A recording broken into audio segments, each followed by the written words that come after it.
What is happening, everybody?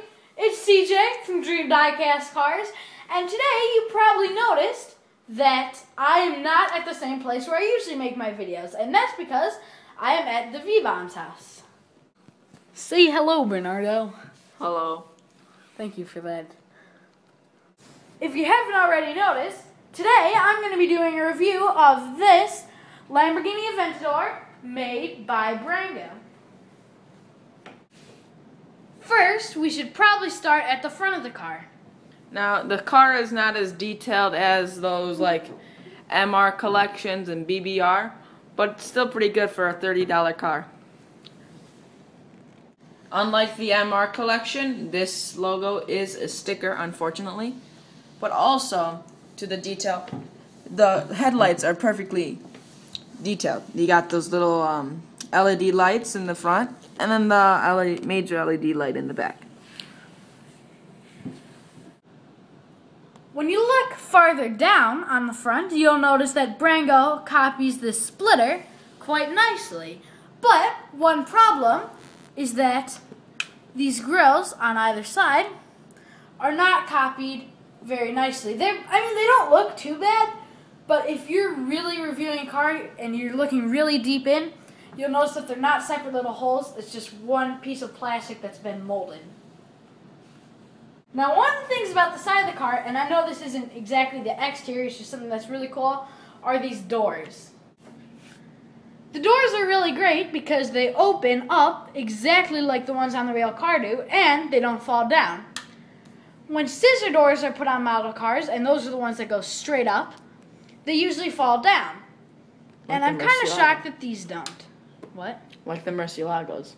That's what I was thinking of. Now, more great features on the side of the car are these rims that are still black, the iconic Aventador color, and then the logo of the Lamborghini is still visible. Also, you got air vents in all three places. Here, here, and here. Which has great detail, but it's still those kind of plastic mesh that you get. Now moving on to the back of the car, and when you look, you probably won't miss this huge exhaust pipe. There is one problem with the exhaust though, which is that it does have the fake mesh again, along with these two air vents. The rest of the back though looks very good.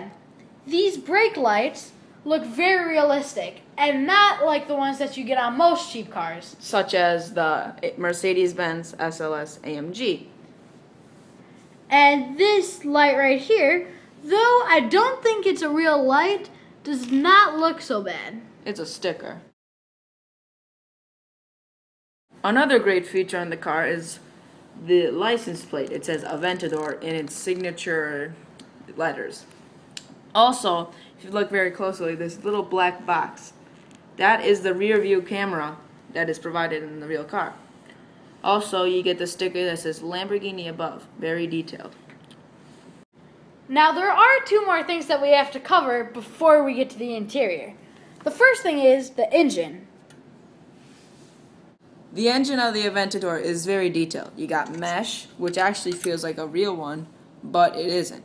You got these bars that hold down the engine. Also, if you look very closely, there's the signature of Lamborghini. Also, in the middle, right here, is like a carbon fiber print.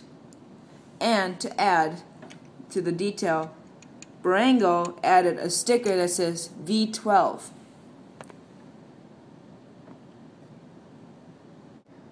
One thing that I think is very realistic about this engine is this little piece of glass. That piece of glass would actually be there on the real car. Obviously that's not real glass, but you can see through it. Hello. And it looks very realistic. Last but not least, before we get into the interior, is the trunk.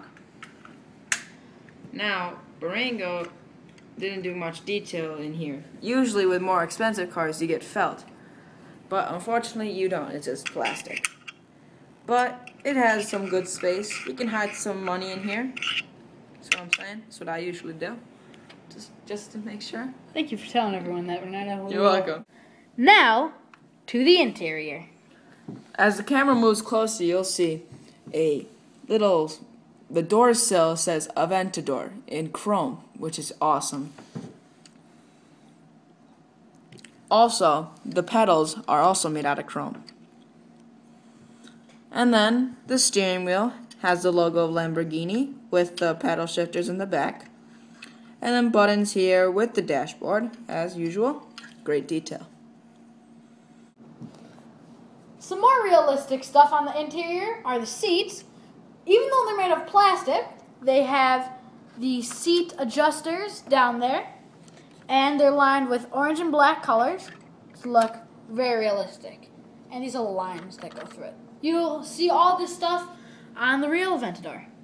Another thing that you'll notice that I really like is the red start button, which you would lift up and press down and it would start the engine of the car.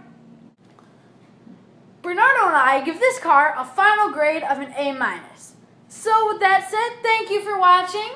Tune in next Monday to see more reviews or other stuff with diecast cars. And give this video a big old thumbs up and subscribe To Vbom.